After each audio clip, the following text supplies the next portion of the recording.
أعوذ بالله من الشيطان الرجيم.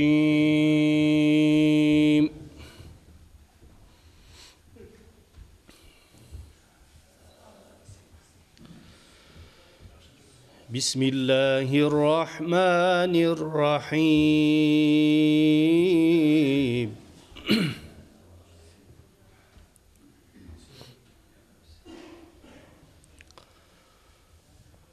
ربنا إنك تعلم ما نخفي وما نعلن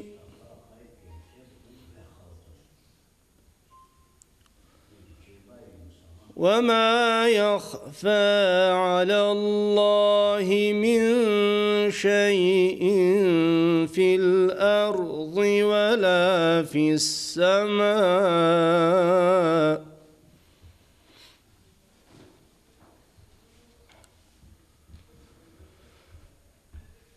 الحمد لله الذي وهب لي على الكبر إسماعيل وإسحاق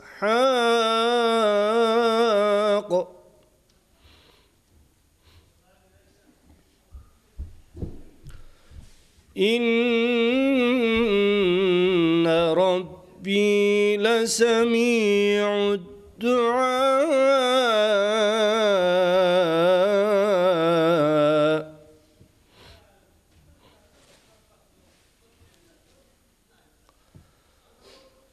رب اجعلني مقيم الصلاة ومن ذريتي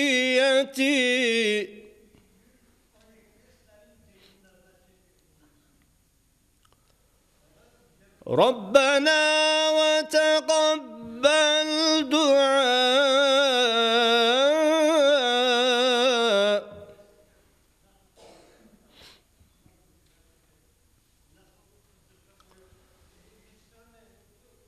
رب اجعلني مقيم الصلاة ومن ذريتي ربنا وتقبل دعاء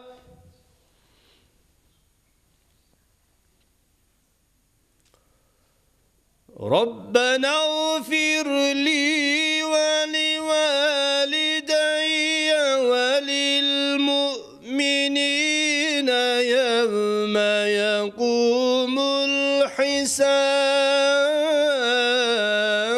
الحساب ولا تحسبن الله غافلا عما يعمل الظالمون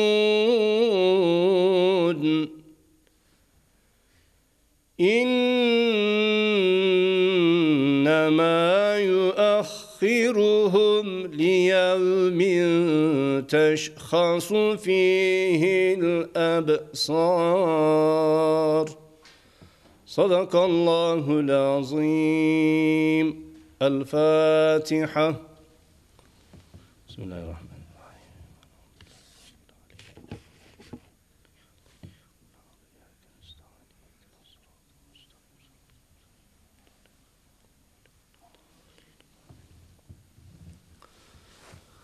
أعوذ بالله من الشيطان الرجيم. بسم الله الرحمن الرحيم. الحمد لله رب العالمين والصلاة والسلام على رسولنا محمد وعلى آله وصحبه أجمعين. ألف ألف صلاة وألف ألف سلام عليك يا رسول الله. ألف ألف صلاة وألف ألف سلام عليك يا حبيب الله. رب اشرح لي صدري ويسر لي أمري واحلل عقدة من لساني يفقه قولي وقل رب زدنا علما وفهما والحقنا بالصالحين وقل رب زدنا علما وفهما والحقنا بالصالحين. أعوذ بالله من الشيطان الرجيم. بسم الله الرحمن الرحيم. ورهبانية ابتدعوها ما كتبناها عليهم إلا ابتغاء رضوان الله فَمَا رَعَوْهَا حَقَّ رِعَايَتِهَا. Sadakallahul azim. Pek saygılı Müslümanlar, Rabbimize hamdolsun, bize bu dünyada bütün güzellikleri bahşeyledi. Bu dünya nimetlerini bizge veren Rabbimiz, bizge şunu da unutmamamız gerek olganını bize ayıttı. Sizge bu dünya nimetini bahşedeyim, vereyim, lakin bu dünya nimetinin veriş sebebi ahiretinizi, son gününüzü, paslet nedeni, yani bu geçici dünya hayatından son bir hayat var ki ahiret, sonsuz demek. Sonsuz bir hayat, onun adı ahiret. Ahiret hayatınızı güzelleştirmek için bir vakt, bir imkan. Biz Müslümanlar olarak dünyamızın ve ahiretimizin güzel olması için tırışmamız gerek. Tek kanatlı bir kuş nasıl uçup olamaysa, Müslümanlar da sadece ahireti için çalışıp dünyasını taşlasa veyahut da tolka dünyası için tırışıp ahireti için çalışıp olmasa, bu da olmay. Aynı tek kanatlı kuşun uçamağını kimi, insan da dünya ve ahiret dengesi, ravne vesiyası olmasa, o vakit o insan da yaşap olamaz.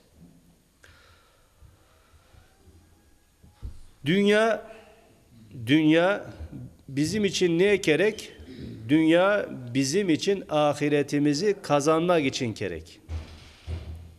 Ahiretimizin daha yakşı olması için gerek kıymetli ağalar. Dinimiz sadece az önce ayıtkanım kimi dünyası için tırışıp ahireti taşlayanları veyahut da sadece ve sadece ruhbanlık, yani ahireti için tırışıp dünyayı taşlasa, aşamasa, bala çağısına bakmasa, insanlarla sosyalizmli bir vaziyette geçinip olmasa, işte dinimiz buna da yakşı bakmay. Yani Allah bizden bir şey isteği, o da dünya ve ahiretin ravne vesiyasını, dengesini beraber götürmemizi Allah bizden isteği kıymetli ağalar. Dinimizde ruhbanlık yoktur. Ruhbanlık kıymetli ağalar manahşestviye da ruhbanlık. Dinimizde kıymetli ağalar böyle bir grupba, böyle bir sınıf, böyle bir iş, Allah'ın bize böyle emretmiş olduğu bir şey yoktur. Bu ruhbanlık kayerden kele, bu ruhbanlık İsa Aleyhisselam'ı Allah göğe çıkardıktan son, İsa Aleyhisselam Allahu Teala ve rafa'nahu mekanen aliyye buyuruyor. Allahu Teala onu semaya kaldırdıktan son, o İsa Aleyhisselam'a işangan havariler vardı. Bunlar İsa Aleyhisselam'dan öğrendikleri o yakşılıkları daha yakşı nasıl yaşap olabiliriz diye böyle çet yerlere çıkmışlardı. Dini korçalamak için, İsa Aleyhisselam'ın emrettiği o dini korçalamak için böyle kenar yerlerde, çet yerlerde dini yaşamaya başlamışlardı. Daha sonra kıymetli ağalar, işte bu Manaşestvo, yani ruhbanlık grubbası, o ilk yapılgan, düşünülgen zamandaki kimi vaziyetten çıkay, daha sonra yaramay bir vaziyete geçey kıymetli ağalar. İşte sohbetime başlamadan evvel bir ayet okumuştum. Bu ayet-i kerimede Allahu Teala böyle buyuruyor. Manası: uydurdukları ruhbanlığa gelince onu biz yazmadık. Yani bu formada yapınız de biz ayıtmadık buyuruyor Allahu Teala. Fakat özleri Allah'ın rızasını kazanmak için böyle yaptılar. Lakin buna gerek olganı kimi özleri de dikkat etmedi buyuruyor Allahu Teala Kur'an-ı Kerim'de. Son kıymetli ağalar nasıl bir sistem ortaya çıkay? İşte sadece ahireti için çalışıp dünyayı terk edenlerden nasıl bir vaziyet ortaya çıkıyor? İşte 6 çeşit bir ruhbanlık ortaya çıkıyor. Böyle bir grup bağ ortaya çıkıyor. Birincisi bedene, bu telolarına eziyet eden bir grup bağ. Bunlar ne yaparlar? Kıyığın böyle ağır veşleri alıp özlerine böyle kıyınlık yaparak bu formada Allah'a yakınlaşacağını düşünenlerin ortaya çıkarmış olduğu bir fikir ortaya çıktı. Başka bir grupta pis olmak.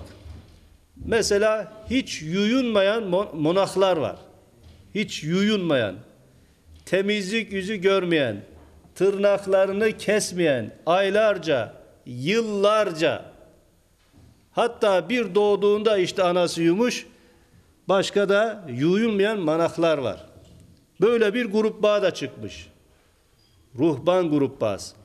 İşte bunlar da şöyle düşüneler. Eğer biz temizlik yaparsak, temizlik yapmayarak Allah'a yakınlaşmak gerek de düşünen böyle bir grup bağ.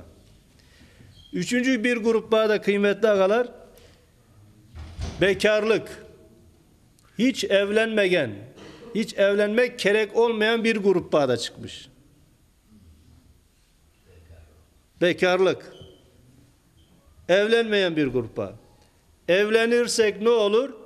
O zaman biz Allah'a gerek olganı kimi ibadet edip olamayız. Ona göre de evlenmek gerekmeyi. Halbuki Allah evlenmeyi bize ne yapay? Tavsiye ediyor. Peygamberimizin sünneti. Yani bu şekilde Allah'a yakınlaşacağını düşünen bir grup, bir ruhban, bir monaşest ve ortaya çıkar. Dördüncü grupta soylarıyla laf etmeyen. Mesela öyle manaklar var ki kıymetli ağalar, anasıyla babasıyla laf etmeyi. Bala çağasıyla laf etmeyi. Zaten evlenip olmayı. O vakitlerde evlenenlere de sonradan işte bu din değişince, bozulunca evlenenlere de ayrılmalarını ayıtaylar. Son soy soplarıyla görüşmelerinin yasaklandığını ayıtaylar. İşte böyle bir grup bağ da ortaya çıkıyor. Son başka bir grup bağ daha var. Her türlü dünya zevkini yasaklama. Yani adamlar aşamay, yemey, içmey, işte bu formada Allah'a yakınlaşacağını düşünen bir grup bağ ortaya çıkmış. En önemlisi de kıymetli ağalar, iffetli ve namuslu olma. Mesela özellikle Orta Çağ vaktinde bu Filistin ve o etraflarda böyle rahip ve rahibeler hakkında birçok rahip bilirsiniz de ve rahibe. Yani apay olup Hristiyan dini boyunca yürüyen apaylarga rahibe de ayıtıla. Rahip de akay olanlara ayıtıla. İşte iffetli ve namuslu olma. Bunlar iffetli ve namuslu olganını ortaya koymak için bir edyal altına yatıp lut, çırılçıplak işte biz aynı edyalın altında yatayık, lakin birbirimize hiç değmiyoruz. Biz bu kadar iffetliyiz, bu kadar namusluyuz deyip ayıtaylar, lakin fıtrata aykırı söz ayıtaylar. Böyle ayıtaylar, böyle işenaylar ama pratik hayatta hiç de böyle olmay kıymetli ağalar. İşte dinimiz bu formada ruhban, monaşestvoyu, ruhbanlığı kabul etmey. Dünya ve ahiretin dengeli, orta kararda olmasını dinimiz bizge ayıta. Misal için Peygamber Efendimiz sallallahu aleyhi ve sellem Mekke'den Medine'ye hicret etkende Medine'deki Müslümanlarla Mekke'den gelen Müslümanları birbirine kardeş yaptı. Birbirinizin kardeşisiniz. Kan kardeşinden daha önemli bir kardeşlik Peygamberimiz tesis etti. Ve o kardeşler hem dünya işleriyle meşgul oldular. Bir tanesi öz aralarında laf edip sen bugün var Peygamberimiz sallallahu aleyhi ve sellemin sohbetine iştirak et. Onda yakşı sözler işit. Akşam kayıtkanda bana Peygamberimizden ne işitkensen onu ayıt. O da dünya işleriyle meşgul olay akşama kadar nöbetli. Bir gün o Peygamberimizin yadına gitey, o uçaska işlerine bakay, bağ bahçe işlerine bakay. Bir gün öbürü bu şekilde sahabe-i kiram efendilerimiz Peygamberimizin dostları hem dünyalarını hem de ahiretlerini daha yakşı yapmak için tırışmışlardır kıymetli kardeşler. Misal için yine Çuhutlarda Subbota günü, Cuma ertesi günü çalışmak yasak. O gün sadece ve sadece ne yapmak gerek? İbadet etmek gerek de ayıtalar, Çuhutlar. Hristiyanlar ne ayıta? Onlar da ayıtaylar ki pazar günü bayram. O günde çalışmak olmay. Ne yapmak gerek? Allah'a ibadet etmek gerek.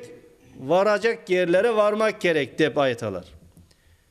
Cuma günü Müslümanların bayramı olmakla beraber dinimiz ayıtmay ki Cuma günü çalışmak olmay deyip ayıtmay. Karnikül, tatil, lakin çalışmak olmay deyip dinimizde böyle bir hüküm, böyle bir karar yoktur kıymetli ağalar. Bakın bugün Cuma. Buraya toplaştık. Niye? Allah'ın davetine icabet etmek için toplaştık. Yani bugün ben yuklayacağım, ibadet edeceğim, çalışmak olmay. Bakın bunun altını bir daha ayıtayım. Çalışmak olmay desek o zaman yakşı bir söz ayıtmış oluruz. Cuma günü Müslümanların bayramı olmakla beraber çalışmak da olur. Çünkü Allahu Teala Kur'an-ı Kerim'de buyuruyor ki Estaizu billah Ya eyyühellezine amenu İzâ nudiye lissalati min yevmil cum'ati fes'av ila zikrillah. Sadakallahul azim. Ne buyuruyor Allahu Teala Kur'an-ı Kerim'de? Ey iman etkenler! Cuma günü namaza çağrıldığınız vakit hemen Allah'ı zikretmek için çapkalayın. Hutbe ve namaza çapkalayın, koşun. Eğer bilseniz bu sizin için daha hayırlıdır. Namaz yapkan son, bakın, namaz yap, bak birinci ayet ne? Ey iman etkenler, cuma namazına çağrıldığınız vakit, Allah'ın davetini işittiğiniz vakit, hemen Allah'ı zikretmek için çapkalaya çapkalaya varın. Namaz bitken son yeryüzüne darhalın ve Allah'ın size lütfetmiş olduğu nasibinizi kıdırın buyuruyor. Yani Şuhutlar ve Hristiyanlar kimi bugün çalışmak olmay, bugün karnıkul, bugün yuhlamak gerek deyip ayıtırsak işte olmay. Dinimiz dünya ve ahiret ravnevesiya dengesini o kadar yakşı koymuş ki, o kadar yakşı hükümlerle bizge Allahu Teala çattırmış kıymetli ağalar. Peygamberimiz çattırmış. Cuma mübarek gün olmakla beraber yine de diyor çalışmaya devam. Helal ve temiz olan şeyleri kıdırın. Helal ve temiz olan şeyleri, Allah'ın size nasip etmiş olduğu şeyleri aktarın buyuruyor ayet-i kerimede. Kıymetli ağalar, bir Müslümanın hayatında din ile alakası olmayan hiçbir şey yoktur. Yani bir Müslüman düşünün, hayatında din olmadığı hiçbir şey yoktur. Mesela temizlik. Temizlik, bir Müslüman nasıl temiz olması gerek? Dinimiz bunu ayıtmış. Mesela sağlık. Nasıl olmak gerek? Dinimiz bunu ayıtmış. Mesela çalışmak. Nasıl olmak gerek? Dinimiz bunu bize ayıtmış. Mesela dinlenmek. Attıkat eylemek. Nasıl yapmak gerek? Dinimiz buna bize ayıtmış. Beşeri münasebetler. İnsanlarla nasıl laf etmek gerek? Bir yere nasıl girmek gerek? Bir yerden nasıl çıkmak gerek? Bağışlayın. Tuvalete nasıl gitmek gerek? Yani dinimiz bizim hayatımız olmuş. Hayatımızın her etajında dinimiz var olacaktır. Bununla alakalı yine zekat, namaz, oruç, bu tür ibadetlerimizde de bir içtimai vaziyet vardır kıymetli ağalar. Bakınız, Peygamberimiz cemaatle namazı tavsiye eder. Cemaatle namazı kelip olamadın. O zaman yine Allahu Teala ayıta ki o zaman Cuma günü bir araya gel ey Müslüman. Cuma günü de bir araya gelemedin. O zaman diyor ömründe bir defa acılığa vararak bir araya gel Müslümanlarla. Yani dinimiz sosyalizirli bir vaziyetle bizi içtimai olmaya davet eder kıymetli ağalar. Peygamber Efendimiz sallallahu aleyhi ve sellem bu manada Peygamberimiz hem ibadetlerini yapan hem insanlara dini öğretken bir peygamber, sadece ibadet öğretken, ibadet yapan bir peygamber değil. Bununla beraber bir bakaysınız ki Kur'an'da bir baba, balalarına karşı bir baba, apayına karşı bir akay. Yine bakaysınız ki bir armiyada, bir savaşta bir komandir. Yani Peygamberimizin hayatı bile bize bir örnek. Sadece ahiret için Peygamberimiz bu hayatı bize öğretmemiş. Ayıtmış ki ahiretiniz de var, dünyanız da var. İşte orta kararda yaşamayı bize Peygamberimiz öğretmiştir.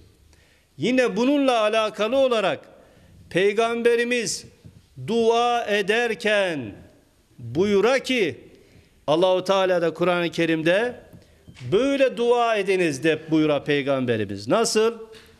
Namazlarımızda ve tahiyyatta okuyoruz değil mi? Rabbena atina fid dünya haseneten ve fil ahireti haseneten ve qina azabennar. Manası, ey Rabbimiz bizge dünya ve ahirette yaxşılık ver. Bakınız, dünya ve ahiretin dengesi, orta karar nasıl olmak gerek? Peygamberimiz bize ve bunun için nasıl dua etmek gerek? Peygamberimiz bize gösterey. Rabbimiz bizge dünya ve ahirette yaxşılık ver. Ve bizi cehennem azabından, cehennemin ateşinden korçala. Kıymetli ağalar, İmam Gazali diye büyük bir alim var. Bu Horasan civarında yaşamış. 1058 yıllarında İhya Ulumuddin diye en tanınmış Kimya-i Saadet diye eserleri var. 55 yıl yaşamış kıymetli ağalar. Kaç tane eser olsa yakşı? 500 eseri var. Her yıl bir eser yazmış herhalde. Doğulan günden hesaplasak her güne bir eser yazmış. İmam-ı Gazali vaktinde büyük bir alim olmuş kıymetli ağalar. Bütün ilimleri, felsefe ilmini bitirmiş. O vakitte Nizamül Mülk adında bir nazırın, bir bakanın Nizamiye Medresesi, üniversitesi var iken kıymetli ağalar, o üniversitenin rektörü olup çalışmış. Ama bütün ilimleri bitirmiş. Astronomi, felsefe, hadis. Lakin bakay ki özü özüne soray. Ben bu ilimleri niçin öğrendim? Sonra özü özüne cevap verey. Diyor ki ben bu ilimleri ne yakşı biley veya aklımı ortaya koymak için, ne akıllı adamım özünü tatmin etmek için öğrendiğini düşüney ve o rektörlüğü her bir şeyini taşlay. Bu sefer de Allah'ın rızasını hissedebilecek, Allah'ın rızasına nail olabilecek bir hayat yaşay. Hem böyle talebeleri okutay, hem daha çok ibadetlerine dikkat edey. Onun güzel bir sözü var. Ayta ki, dünya, işte yaşadığımız bu hayat, Allah'a doğru yol alan insanların, Allah'a doğru yol gitken insanların uğradığı, vardığı konak yeridir. Yani Astanovka. Dünya, Allah'a doğru gitken insanların konakladığı bir yerdir. Beden ise, bedenimiz tel olar, beden ise bu yolda bir binektir. Bedenimiz bu yolda bir binek, bir at, bir bağışlayın eşek. Bedenimiz bu yolda, Allah'a gitken bu yolda bir binek. Kişi diyor, kişi, insan, kaldığı yer, yani konakladığı yerde ve bineği ile, konakladığı yer ile bineği ile ihtiyaçlarını tam karşılap olmazsa Allah'a giden bu yolu bitirip olamaz diyor. Dünya ve ahiret dengesini biz gene güzel ayta. Yani konakladığımız bu dünyadan istifade edeceğiz. Bineğimize bakacağız. Yani bedenimize bakacağız. Eğer bedenimize, telolarımıza yakşı bakıp olmazsak, işte Allah'a giden bu yolda yarısında kalırız. Allah'a giden bu yolu tamamlayıp olamayız. Ona göre de dinimizde ruhumuzun güzelleşmesi, esas olganı kimi? Bedenimize de dikkat etmemiz gerek. Bakın esas ruhumuzun güzel olması. Ruhumuz nasıl güzelleşir? Ruhumuz Allah'a ibadet etmekle güzelleşir.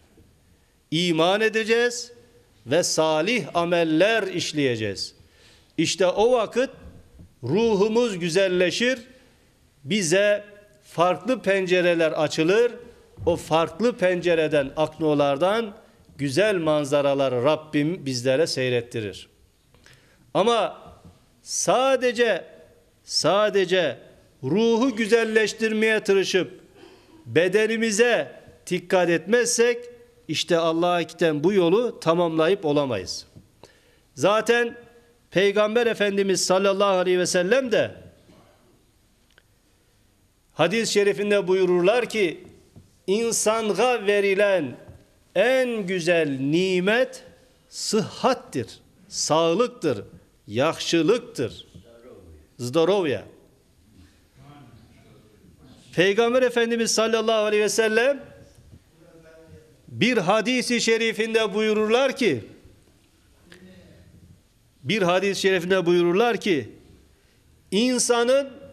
insanın ahirette hesaba çekileceği, ilk vapros olacağı, ilk sual verileceği şey sıhhatini, yaxşılığını kayerde geçirdin. Peygamber Efendimiz sallallahu aleyhi ve sellem hadis-i şerifinde buyuruyor ki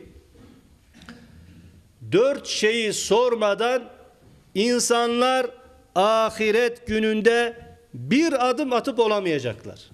4 şey sorulmadan. Birincisi, kıymetli ağalar, ömrünü kayerde geçirdin. Ömrünü kayerde tükettin. Allah kimine 60, kimine 70, kimine 100, kimine 10.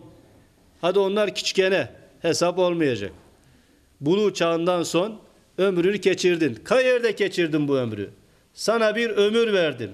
Bir vakt verdim. Bu vakti sen kayerde geçirdin. Kıymetli cemaat, bağışlarsanız sohbetimizi bitireyim, bir 5 dakikanızı alalım.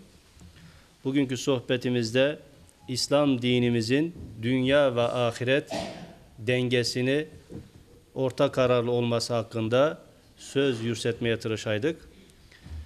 İşte Peygamber Efendimiz sallallahu aleyhi ve sellem ahiret günü diyor 4 şey sorulmadan insan bir adım önce gidip olamayacak. Birincisi, ömrünü kayerde tükettin. Kayerde geçirdin. Allah bizge ömür verdi. 60, 70, 80 ne yaptın bu ömürde? Bu zamanda Allah'ın rızasına layık bir iş yaptın mı? Geriye kayıtıp baktığımızda ulan şunu da yapsaydık deyip aytacağımız bir şey kaldı mı? Veya yaxşı ki bunu yapkanım diyebileceğimiz bir hayırlı iş, bir hayırlı kitap, bir hayırlı evlat, bir hayırlı koranta, bir hayırlı teşkilat veya bunlar bir çete hayırlı kul olabildik mi? İmam Gazali yine der ki insan sıfat bedeninde, insanın içinde 4 hususiyet vardır. 4 sıfat vardır. Birincisi yırtıcı hayvan sıfatı. İkincisi genel hayvanların sıfatı. Üçüncüsü şeytan sıfatı. Dördüncüsü de melek. Melek sıfatında. Genel hayvan sıfatına sahip insanlar ne yapay? Bunlar aşaylar, yuhlaylar, bağışlayın, kadın aka yapay münasebeti yapaylar. İneğe bakaysın, koylara bakaysın, koçkarlara bakaysın, ne yapay? Aşay, yuhlay ve bağışlayın, cinsi münasebette bunlar. İkincisi diyor yırtıcı hayvan sıfatı. Bu adamlar, bu sıfata sahip olan insanlar ne yapay? Bunlar da diyor adam öldürür. Adamı yaralar, teşer. Bu sıfata sahip insanlar da bu formada olurlar. Şeytan sıfatında olanlar ne yapar? Şeytan sıfatında olanlar da diyor yalan ayıtır. Yalan ayıtır. Kıymetli ağalar, yalan ayıtmak münafığın alametlerindendir. Peygamber Efendimiz buyuruyor ki 4 iş vardır ki bu 4 işin 4'ü de eğer o kimsede olursa o kimse münafıktır. Yani litsumir. Bunun cezası ne? Mükafatı ne? İnnel münafikîne fid-derkil esfeli minennar. Cehennemin en alt etajı. Birincisi yalan ayıtır. İkincisi emanete hıyanetkar olur. Üçüncüsü söz vergeni zaman ben yarın bu vakitte bunda geleceğim. Söz verey bunun kimik. Veya borcumu sana kaytaracağım. Sözünde durmay. Dördüncüsü de diyor haksızlıkta çok ileri giden. Bunlardan bir tanesi olursa diyor bir kimsede münafığın alametinden birine sahip olmuş olur diyor. Hemen tövbe etsin buyuruyor. Ama bu ayıttığımız 4 sıfatın, 4 hususiyetin 4'ü de varsa o münafıktır buyuruyor kıymetli ağalar. İnsan içinde var olan 3. sıfat şeytan sıfatı. Bu sıfata sahip olan insanlar ne iş tutay? Bunlar diyor yalan ayıtır, hilekardır. Hilekar, yalan ayıtır.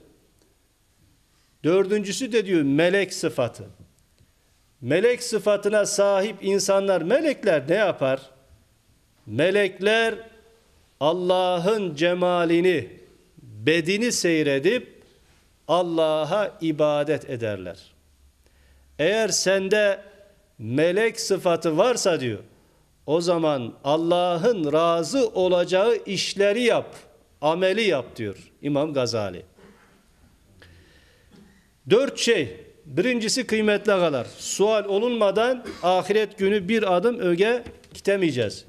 Birincisi ömrümüzü kayerde geçirdik. İkincisi ilim okudu. O ilmiyle ne yaptı? Amel etti mi? İnsanlara öğretti mi? Üçüncüsü Allah baylık verdi. Bu baylığını kayerde harçladı.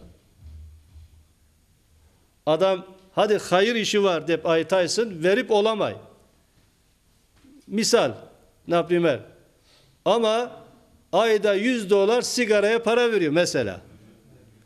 $10 ver şuna dersin verip olamay. Ama $100 sigaretine para verir. Veyahut da arak vesaire vesaire her tür haram işe akçesini töker ama hayır işi geldiği zaman elini cebine sokup olamay. Dördüncüsü de kıymetli ağalar vücudunu kayerde yıprattık. Vücudunu kayerde yıprattın. Taş mı taşıdın? Yoksa Allah'a ibadet ederek veya Allah'ın razı olacağı bir işi yapmak da Allah'a ibadettir. İbadet sadece namaz yapmak değil. Helal yoldan kazanmak, soğuk havalarda biznesmenlik yapmak, bunlar da sevap getiren şeylerdir. İşte bu işler yaparken vücudumuz ne yapay? Zarar görey. İşte bunların hepsinin bize suali olacak kıymetli ağalar. Yani kısaca Allah bizden samimi ve ihlaslı bir şekilde yaşamayı emrediyor. Hem dünyamız için hem de ahiretimiz için. Bunu yaparken de kıymetli ağalar yapmış olduğumuz amellere işanmamak gerek. Adama soraysın ne yaptın? İşte sadakamı verdim, nezrimi verdim. Başka ne yaptın? Dua okuttum. Bazısı da var ki gece gündüz namaz yapay. Şimdi Peygamber Efendimiz sallallahu aleyhi ve sellem sahabeden bir tanesi ayta ki bundan sonra ben gündüzleri oruza tutacağım, gecelerde ibadet edeceğim, Allah'ı zikredeceğim. Peygamber Efendimiz bunu duyar. Bakın denge. Ey Amr diyor, işittim ki sen gündüzleri oruza tutacaksın, geceleri yuhlamayıp Allah'a ibadet edeceksin. Öyle mi diyor? Evet ya Resulallah. Ey Amr, Allah'tan en çok korkanınız kim? Sensin ya Resulallah. Ben bir gün oruza tutayım, bir gün tutmayayım. Geceleri yuhlayayım ve vakti gelende de ne yapayım? Turup Allah'a ibadet edeyim. Bakın her şey bir denge, orta karar. Allah bizden orta kararda yaşamayı emrediyor ve bunu yaparken de çok ibadet yapan insanlar ben çok ibadet ettim, amel ettim deyip ameline de işanmasın. Peygamber Efendimiz buyuruyor ki hiç kimse diyor yapkan olduğu amellerine işanıp olmasın. Sen de mi ya Resulallah deyip soraylar Peygamberimizden. Peygamber Efendimiz sallallahu aleyhi ve sellem buyuruyor ki ben de amellerime işanıp olamayım. Ancak Allahu Teala rahmet ve keremiyle beni bağışlarsa işte o vakit kurtulabilirim buyuruyor Peygamberimiz sallallahu aleyhi ve sellem. Kıymetli ağalar, kısaca Allah bizge dünya ve ahiret dengesi ravnevesiye içerisinde yaşamayı emrediyor ve öyle sözler vardır ki, öyle ameller vardır ki, öyle ibadetlerimiz vardır ki insan özünü kıynandırır. Ben bunu yapacağım deyip veya bir söz ayıtır. Son öyle bir vakit gelir ki o ayıttığı sözü, o ibadeti yapıp olamaz.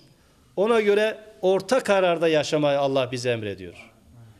Ayet-i kerimede Estaizu billah ve kezalike cealnakum ümmeten vasata. Sadakallahul azim. Böylece sizi orta bir ümmet kıldık. Yani dünya ve ahirete dikkat eden, ibadetleri böyle çok ibadet yapmaya tırışıp başka işleri çete koyan. Adama soraysın, ne yapaysın? Gece ibadet ettim. Sabah işe geç geldin. Gece ibadet ettin ama sabahleyin işe geç geldin. Bunun bir manası yok. Bir tarafta Allah'ın rızasını kazanmaya çalışarsın ama bu tarafta işine geç geleyiz. Bu olmay. Hem ibadetimizi yapacağız hem de yapmamız gerek olan işleri vaktinde dürüst bir şekilde yapmaya çalışacağımız. Rabbim hepimizden razı olsun. Bizi orta ümmet olarak bu dünyada yarattı. Orta ümmet olarak yaşap, orta ümmet olarak kelime-i şehadet ayetarak ruhumuzu teslim etmeyi hepimize nasip etsin. El Fatiha.